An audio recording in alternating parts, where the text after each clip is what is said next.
Allô, allô, ici Londres, les Français parlent au français. Bonjour à tous, ça fait plaisir de vous voir. Bienvenue aux visiteurs, des gens qui viennent de près ou de loin, c'est super. Alors, je portais le masque ce matin, non pas parce que je suis malade, mais à cause de la vague de grippe qui vient d'Angleterre. Et donc, je voulais protéger mon épouse. Et je nous invite, une fois que j'aurai trouvé ma Bible, à ouvrir la Bible et à trouver le livre d'Ésaïe. Ésaïe chapitre, à la fin du chapitre 8,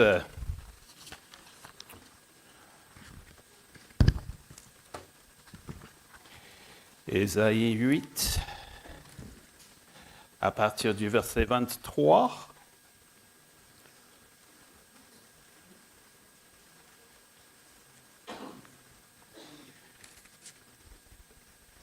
Si vous avez une Bible comme ça, c'est à la page 449. Si vous avez une Bible sur votre téléphone, vous êtes prié d'activer le téléphone une fois sorti du culte et de lire ce passage avec moi. Maintenant, nous allons lire Ésaïe chapitre 8, verset 23, au chapitre 9, verset 6. C'est bien, merci. Toutefois, les ténèbres ne régneront pas toujours sur la terre où il y a maintenant des angoisses. Si les temps passés ont couvert de mépris le territoire de Zabulon et de Nephtali, les temps à venir couvriront de gloire la région voisine de la mer, la région située de l'autre côté du Jourdain, la Galilée à la population étrangère.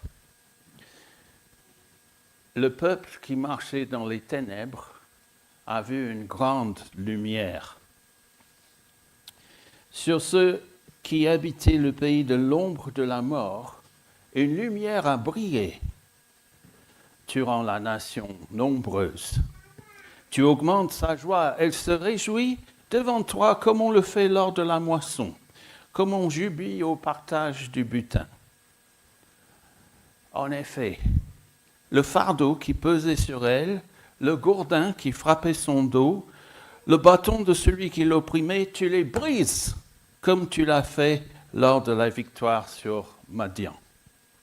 Oui, toutes chaussures portées dans la bataille et tout habit roulé dans le sang seront livrés aux flammes pour être réduits en cendres. En effet, un enfant nous est né. Un fils nous est donné. Et la souveraineté reposera sur son épaule. On l'appellera merveilleux conseiller, Dieu puissant, Père éternel, Prince de la paix. Étendre la souveraineté, donner une paix sans fin au trône de David et à son royaume, l'affermir et le soutenir par le droit et par la justice, dès maintenant et pour toujours.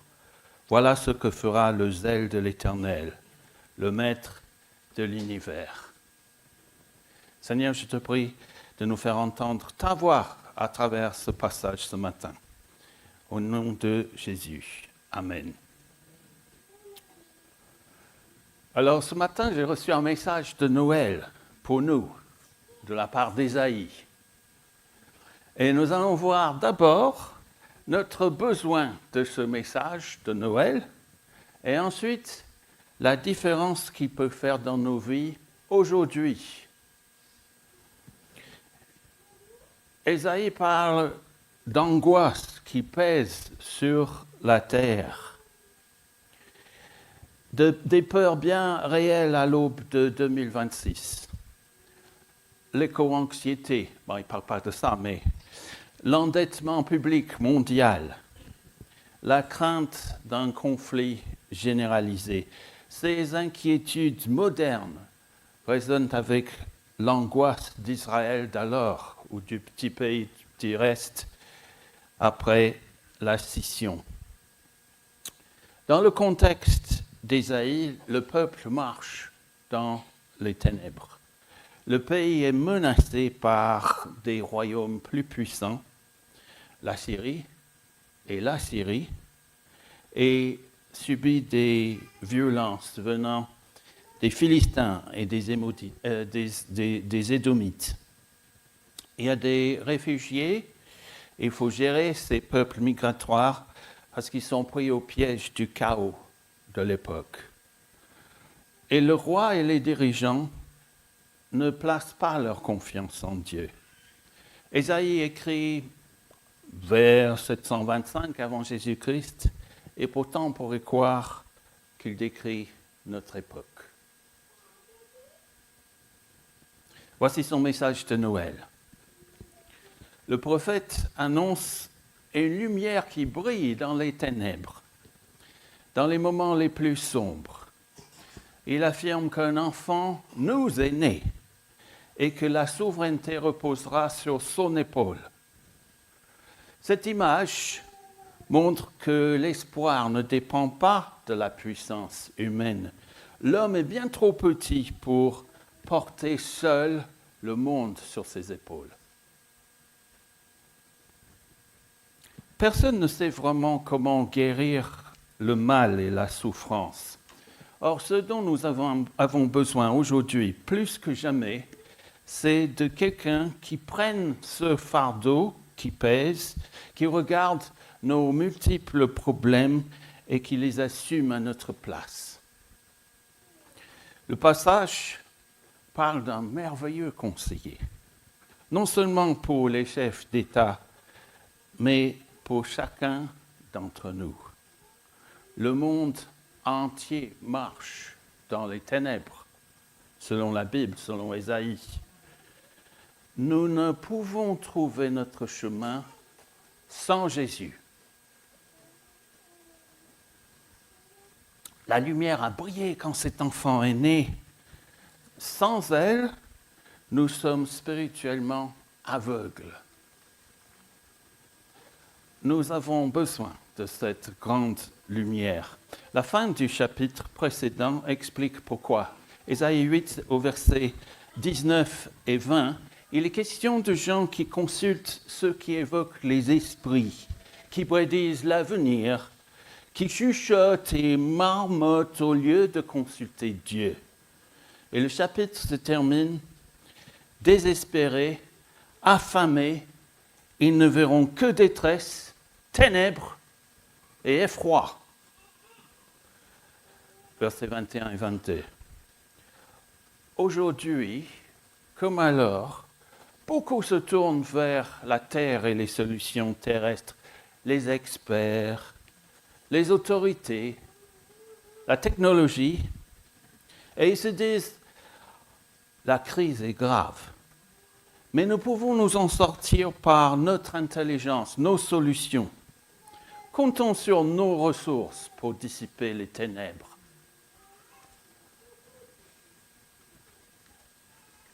Nous avons vraiment besoin de ce message de Noël. Quel est-il? Au verset 1, le peuple qui marchait dans les ténèbres a vu une grande lumière. Ce verset souligne qu'une lumière a brillé sur le pays. Elle vient de l'extérieur. Elle ne vient pas de ce monde. Ces jours-ci, la nuit dure longtemps, mais un peu de soleil en décembre, qu'est-ce que ça redonne le moral? On a besoin de lumière pour bannir les ténèbres. Moi, j'aime bien circuler à vélo la nuit. Et j'ai une lampe puissante, j'ai failli l'emmener pour vous éblouir. Mais c'est vraiment inquiétant quand la batterie s'éteint en pleine campagne. Quand la lumière s'arrête, on perd notre orientation. On peut faire une chute grave. On ne peut plus rouler correctement. De la même façon, tout notre bien se trouve en Jésus, la lumière du monde. Et le message de Noël se poursuit. Au verset 5, un fils nous a été donné. Jean 3, 16 le résume. Dieu a tant aimé le monde qu'il a donné son Fils unique pour que tous ceux qui placent leur confiance en lui échappent à la perdition et aient la vie éternelle.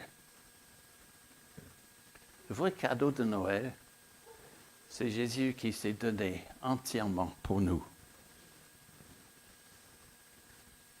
Il a renoncé à sa gloire, notre frère Matthias l'a lu, pour devenir l'un des nôtres. Il n'est pas né aristocrate dans un palais, mais dans une famille pauvre. Oh, qu'est-ce que c'est mignon la crèche, hein? Qu'est-ce que c'est aseptisé. Ah. Le Seigneur de l'univers s'est identifié aux plus humbles, aux exclus. Il n'y avait pas de place pour sa famille au sein de l'administration romaine. Et pourtant, son nom est dans les archives quelque part. La Bible dit que lui qui était de condition divine ne chercha pas à profiter de l'égalité avec Dieu, mais il s'est dépouillé lui-même, il a pris la condition d'un serviteur en se rendant semblable aux hommes. Se trouvant ainsi reconnu à son aspect comme un simple homme, il s'abaissa lui-même en devenant obéissant jusqu'à subir la mort sur une croix. La croix. Pourquoi la croix? Pourquoi s'est-il abaissé pour vivre parmi nous? Nous avons perdu la relation avec Dieu qui existait au départ. Et Jésus n'est pas venu pour nous condamner, il est venu pour nous élever. On a un âne comme animal domestique, et chaque jour, chaque matin, je passe 1 heure dans la boue et les déchets, là, dans son box. Hein. Jésus est venu dans cet environnement-là pour nous élever. Et la venue de Jésus éclaire notre avenir. Jésus, en fait, si c'est donné pour nous jusqu'à la mort sur la croix, n'est-il pas digne déjà de recevoir en retour notre vie entière, ma vie, la vôtre, et une consécration totale? Quand Jésus était parmi nous, vous ne pouvez pas rester indifférent à ce cadeau, ce don. Il nous a donné un Fils qui est mort et ressuscité pour nous. Et quand Jésus était parmi nous, les réactions furent contrastées. Parfois la colère, au point de le tuer. Parfois la peur, le rejet. Puis les gens religieux qui essaient d'argumenter avec lui. La vie n'est pas faite de religion, c'est une relation avec le Seigneur Jésus-Christ qui est venu parmi nous, tout donné pour nous, un homme.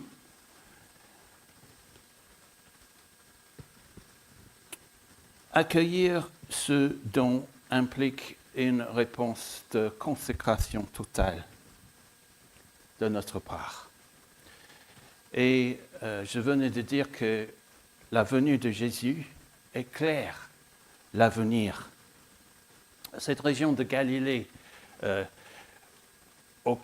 à laquelle Ésaïe fait allusion, Jésus est entré dans cette région de Galilée, méprisé comme zone, dévastée par la Syrie, les captivités, les populations mixtes qui s'étaient installées là. Et Jésus vient ici, en Galilée, guérir les malades, calmer les tempêtes, nourrir les foules, chasser les démons, appeler des disciples et après sa résurrection, rassembler son peuple, comme nous ce matin. Cette région délaissée, Zabulon, Galilée, c'est le point de départ de notre salut et de son salut pour nous. Et quand Jésus vient, que nous apporte-t-il? Ésaïe dit, la joie. Et une joie comparable à celle des moissons, à la joie qui partage le butin On est dans la joie, moi et mon épouse, quand on fait la moisson de notre jardin avec ce qui sort de notre âne, etc. Fertiliser, nourrir, etc. Et on est dans la joie quand les fruits sont là, l'été, les légumes. Jésus peut nous porter une joie immense, même en 2026, sur cette planète sombre. Il n'y a pas de joie comparable à celle que Jésus apporte. Voyons maintenant comment Jésus nous souhaite de joyeuses fêtes et une bonne année. Et ce n'est pas un simple souhait. C'est garanti quand nous nous attachons à cet enfant qui nous est donné. Plus on s'approche de lui, plus on s'illumine, plus on brille, comme disait Florian dans sa prière.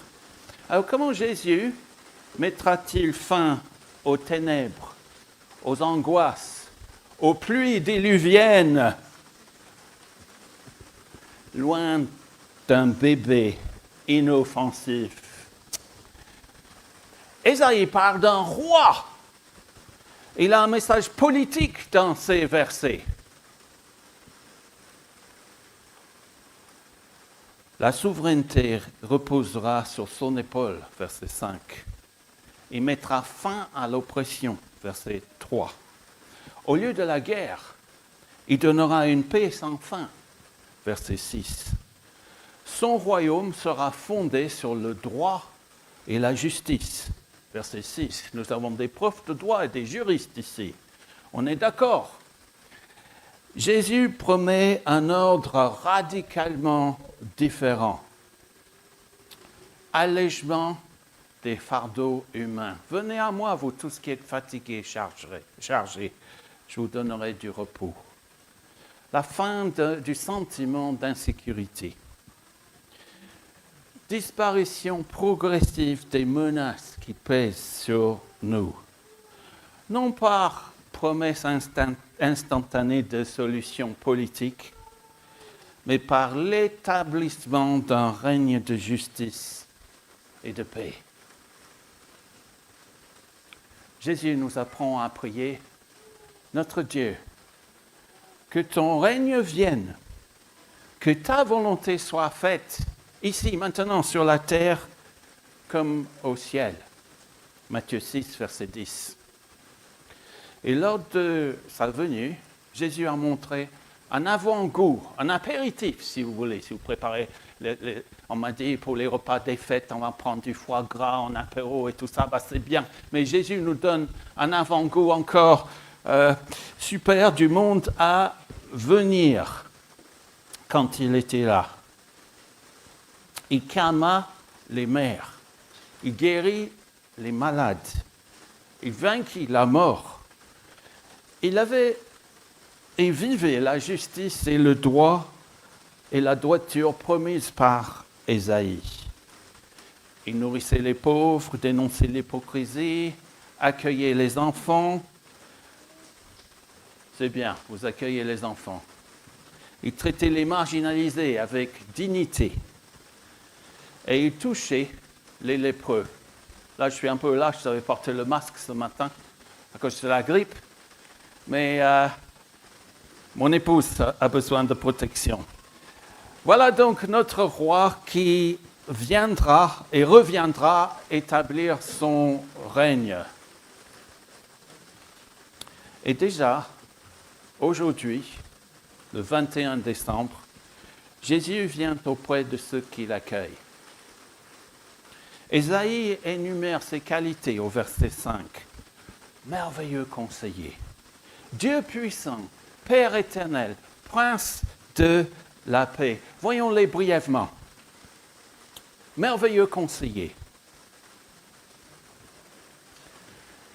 Quand nous traversons des moments difficiles, comme plusieurs d'entre nous cette année, il est rassurant d'avoir quelqu'un avec qui on peut échanger.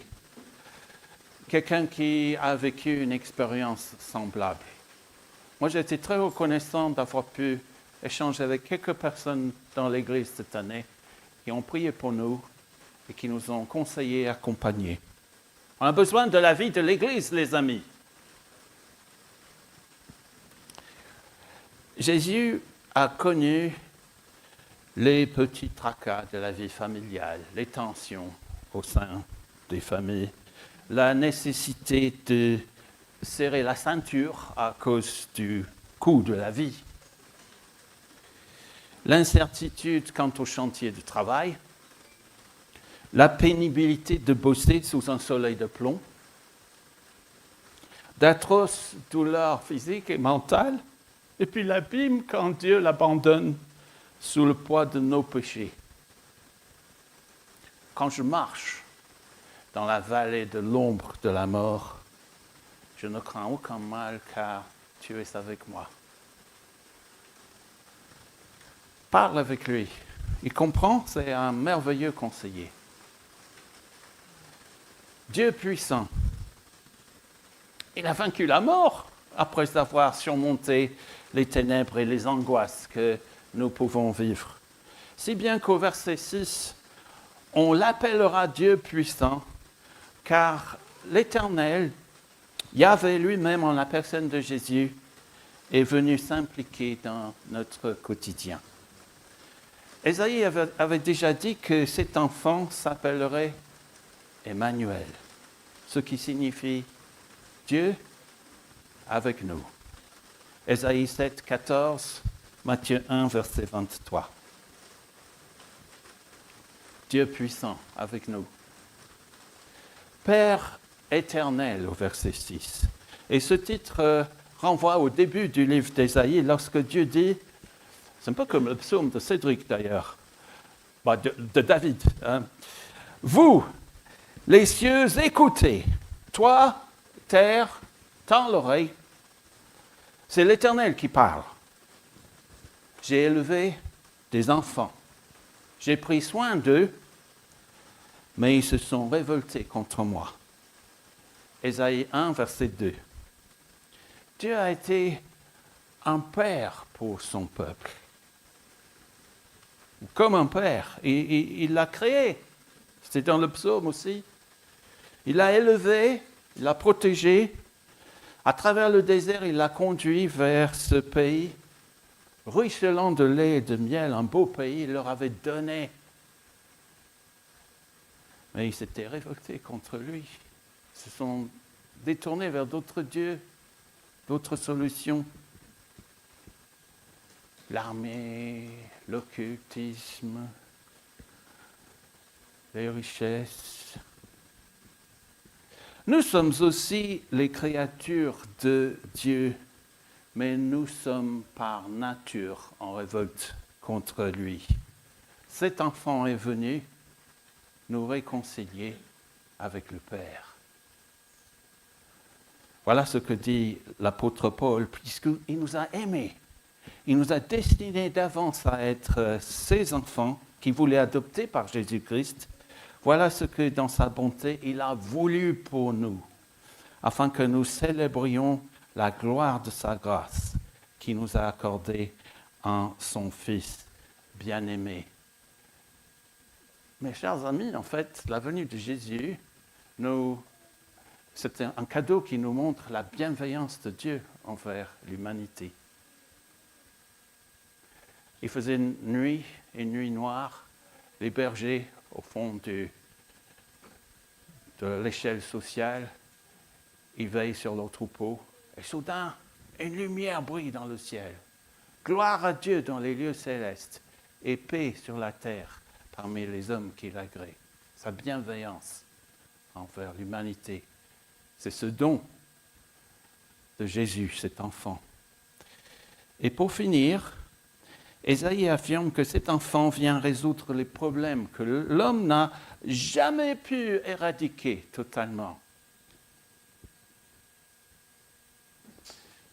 Il sera appelé prince de la paix. Et le verset 4 évoque le jour de la défaite de Madian.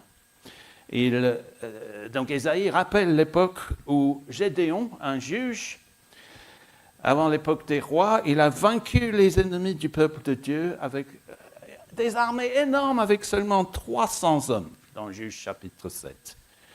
En Jésus, Dieu apporte la paix à son peuple, à nous, par sa victoire. Et c'est la victoire d'une seule personne à la croix. Et il a sauvé des milliers d'hommes. Et quand il est revenu à la vie, Jésus s'approcha de ses disciples et leur parla ainsi. J'ai reçu tout pouvoir dans le ciel et sur la terre. Allez donc, allez dans le monde entier, faites des disciples parmi tous les peuples, baptisez-les au nom du Père, du Fils et du Saint-Esprit, et enseignez-leur à obéir à tout ce que je vous ai prescrit. Et voici, je suis moi-même avec vous tous les jours, jusqu'à la fin du monde. C'est sa version d'Ésaïe 9, verset 6. Étendre la souveraineté. Étendre la souveraineté, donner une paix sans fin. Nous sommes participants à son œuvre, appelés à répandre cette bonne nouvelle, à aller faire des disciples. De quoi allons-nous parler peut-être avec nos amis non chrétiens pendant les fêtes, les membres de notre famille, nos familles inconverties? Cet enfant, né il y a plus de 2000 ans, nous est donné. Et que faire aujourd'hui donc?